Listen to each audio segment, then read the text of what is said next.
Osteoporosis ataupun osteoartritis Mhm. tetap disarankan untuk beraktivitas. Oke.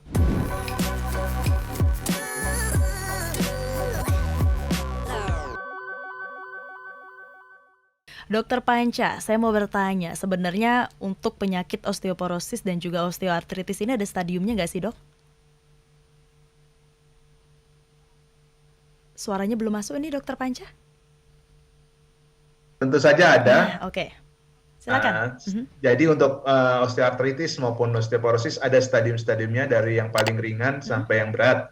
Untuk osteoporosis stadiumnya yaitu seperti saya bilang ya, jadi dia diukur densitas tulangnya menggunakan alat bone mineral densitometry Oke. BMD yang tadi sudah diberitahu oleh Pak Adika Mhm. bahwa di Mayapada ada. Dan jadi dari hasilnya nanti kita bisa lihat apakah kepadatan tulangnya di rentang normal ataupun di rentang osteopeni ataupun di rentang osteoporosis. Kalau menurut klasifikasi WHO, menurut hasil BMD, rentang di bawah minus 2,5 adalah diklasifikasikan sebagai osteoporosis. Sedangkan untuk yang osteoartritis, derajatnya ada berbagai klasifikasi, tapi yang paling sering dipakai oleh dokter ortopedi adalah Kagan-Lawrence, di mana ada membagi jadi 4 stadium, di mana stadium 1 biasanya sangat ringan, linu-linu, dan stadium 2 kalau kita lihat dari X-ray sudah ada pertumbuhan tulang baru namanya, Oke. osteofit bahasa kedokterannya, dan Mhm. di stadium 3 sudah mulai ada penyempitan celah sendi, dan di stadium 4 yang saya bilang tadi celah sendinya semakin berat, menyempitnya, dan terjadi kelainan bentuk daripada sendi yang dialami Mhm.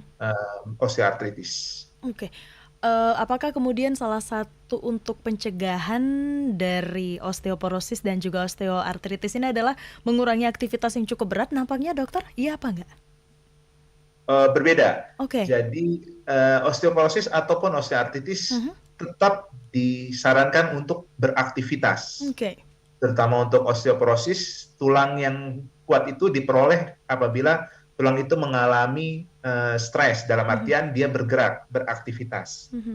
Tapi untuk mencegah jangan sampai terjadinya osteoartritis, kita harus menghindari cedera. Dalam artian kita harus menghindari tadi olahraga-olahraga yang istilahnya membebani lutut terlalu berlebihan ataupun ada adu seperti main bola. Kalau dikatakan sudah dikatakan diagnosis sudah osteoartritis, sebaiknya dihindari, ataupun aktivitas trekking, naik gunung, turun gunung, semacam yang itu yang membebani lutut terlalu berlebihan bila mengalami pengapuran di lutut.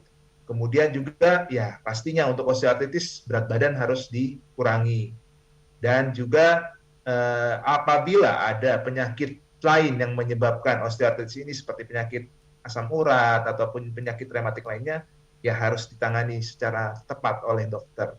Oh. Dan kalau untuk osteoporosis sih sebenarnya pencegahannya ya dari masa muda, terutama perempuan sebelum menopause, ya konsumsi kalsium maupun vitamin D sesuai dengan kebutuhan. Ini karena untungnya adanya pandemi membuat orang disuruh secara paksa untuk berjemur ya. Mhm. Sebelumnya, sebelum ada pandemi, para perempuan itu kan hampir tidak mau jemuran, takut hitam, takut Iya. segala macam lah. Nah, jadi dengan padahal penting untuk kesehatan tulang, di mana dengan ada exposure sinar matahari, tulangnya di kulit ini ada vitamin D yang diubah menjadi vitamin D aktif yang bisa memadatkan tulang gitu. Oh. Dan ya pastinya harus mengurangi konsumsi rokok, Mhm. alkohol, dan juga harus olahraga yang teratur ya, Mhm. tapi jangan sampai cedera.